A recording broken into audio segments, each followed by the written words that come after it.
Hi, this is Tim of the 1916 Company. Welcome and thanks for logging on. If you love this watch, email me. I am still Team Mosso at thewatchbox.com. It is still in the description below. It is still my purchase and pricing email question direct connect. For those who want to reach out and inquire about this or any of our watches, reach out to me directly. I am Team Mosso at thewatchbox.com for pricing. Today we're discussing a 2023 launch from Hodinkee. Not the first, not the second, but the third collaboration between Hodinkee and Belgian-Swiss hybrid Ressence. You're looking at the Ressence Type 1 Slim HOD3, and it is DLC-coated grade 5 titanium. The Type 1 Slim with its characteristic lenticular case, all matted out in the exceptionally scratch-resistant DLC or diamond-like carbon material. Now the watch is thin, living up to its name. They claim 11, but I measure 10.9 millimeters thick. It is described as a 42 millimeter watch, though you see it on my wrist. Let me know what you think. This doesn't wear like a conventional round watch, but nominally 42 in diameter. And from lug tip to lug tip, 48 millimeters with a 20 millimeter spacing between the lugs. Throwing the watch on the wrist, my wrist is 16 centimeters in circumference. It is very much tonneau shaped. I would describe it as a watch that wears pretty true to size, although it looks a little bit larger than a 42. It's feather light, being all titanium and sapphire. Those are not dense materials. If you want a watch that feels almost toy-like, almost like you're wearing a Swatch System 51 or Blue Rebel, this is a lot like that. Sometimes less is more. And I could recommend this watch for a wrist as small as 14 centimeters circumference, despite it being a 42, which normally wears large. There's something about this watch, it looks large, but it wears small. Then again, that is why the hand, symbolic of ergonomics and a welcoming ambiance, that is the symbol of Ressence, a company founded by industrial designer Benoit Mintiens in Belgium. He wants to create friendly, approachable luxury watches that are made in Fleurier, Switzerland. We have a strap here. You can see that it has a sort of embossed texture on the top, designed to look like a textile. There is a matching black binding stitch. It's got a folded edge on the underside. It is a calfskin. You can see there's no crimping, no gouging, Ressence factory strap.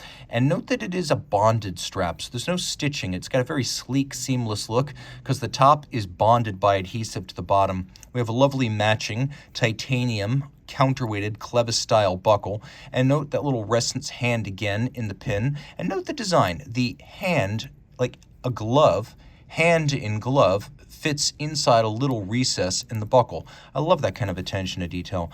The case itself is muted and sleek. You can see it is absolutely matte, and some of the lines of the profile are almost organic. The bezel, well, there's barely a bezel. There are some angles from the top where you can't even see the edge of the case. So the dial spreads all the way out to the edge of the case using every square millimeter of real estate. You can also see that the crystal is dramatically boxed and cambered to give the dial room to take on a three-dimensional presence underneath, and the dial is very close hauled to the sapphire. Because the watch is so extensively, well, crystal, in most cases, nothing will ever challenge the DLC because the crystal blocks any kind of scratch or impact that might occur. Now, the dial features a cutout that is similar in style but different in detail from the 2019 Dubai DBX edition. So if you remember the 2019 DBX Dubai edition of the Type 1, this is a little bit similar conceptually in that it's a Type 1 with a skeletonized dial, but the shape of the skeletonized elements as well as the color, texture, and tone are unique to this model. Let's do a quick loom shot because I think you're going to be surprised at how much loom this watch has. Okay, now you can see that the watch has tons and tons of loom, and that it's actually a regulator. You've got separate seconds, minutes, the biggest scale on the outside, and then hours. You've also got right here this little day of the week indicator, and because it moves clockwise, you can tell whether you're looking at AM, PM, and which day. So it moves clockwise, so you can see the two hollow arcs. Those are the weekend days. So let's demonstrate how this watch works.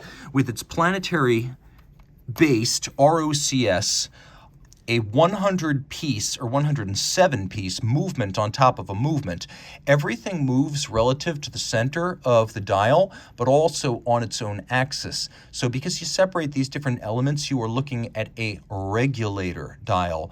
Now, what time and what day are we looking at? Well, it looks like we're at 1 o'clock, the minute's pointing to 60, And then we have our little hand at the very beginning of a solid arc that precedes a hollow arc. So because it moves clockwise, you know you're looking at the Friday, the day before Saturday, and because the arrow is right at the beginning of that arc, you know that you were looking at 1 a.m. Now, if it were in the middle, you know you'd be looking at 1 p.m. So that's how the system operates. And what I really like about the HOD3 and the other skeletonized dial Ressence watches is that you can actually see some of the mechanism that underpins its operation, and it is very, very cool.